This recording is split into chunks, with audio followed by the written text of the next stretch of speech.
नमस्कार मंडळी, स्वागत आहे तुमचं माझ्या चॅनलमध्ये मुक्तास किचन आणि व्लॉग. चला आज बनवूया मस्त शेंगदाणे आणि गुळाचे लाडू. इथे मी 1 वाटी गूळ घेतलाय, अर्धी वाटी शेंगदाणे आणि पाव वाटी बदाम आणि अक्रोड घेतले. सगळं मस्त मिक्सरला पल्स मोडवर वाटून घेतलं. थोडेसे मगजतरी आणि थोडेसे मी इथे तीळ टाकले. तीळ मात्र मी भाजलेलेच घेतले. शेंगदाणे सुद्धा आपल्याला भाजून घ्यायचे. बदाम आणि अक्रोड असेच वाटले तरी चालेल. लास्टला मस्त त्यामध्ये किसलेला गूळ ॲड करायचा आहे. गूळ किसूनच घ्यायचा आहे.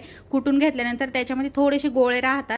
किसल्यानंतर मात्र एकदम सॉफ्ट आणि बारीक असा किसला जातो गूळ. सगळं आपल्याला मिक्स करून घ्यायचं आहे. 1.5 चमचा मी इथे तूप ॲड केलं आहे. गावठी तूप घ्यायचं आहे आपल्याला आणि मस्त सगळं मिक्स करून छोटे छोटे अशा प्रकारे लाडू बांधून घ्यायचे.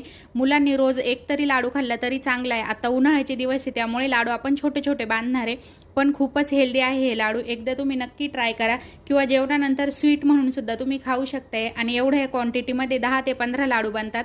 कशी वाटली रेसिपी नक्की सांगा आणि चॅनलला लाईक शेअर सबस्क्राईब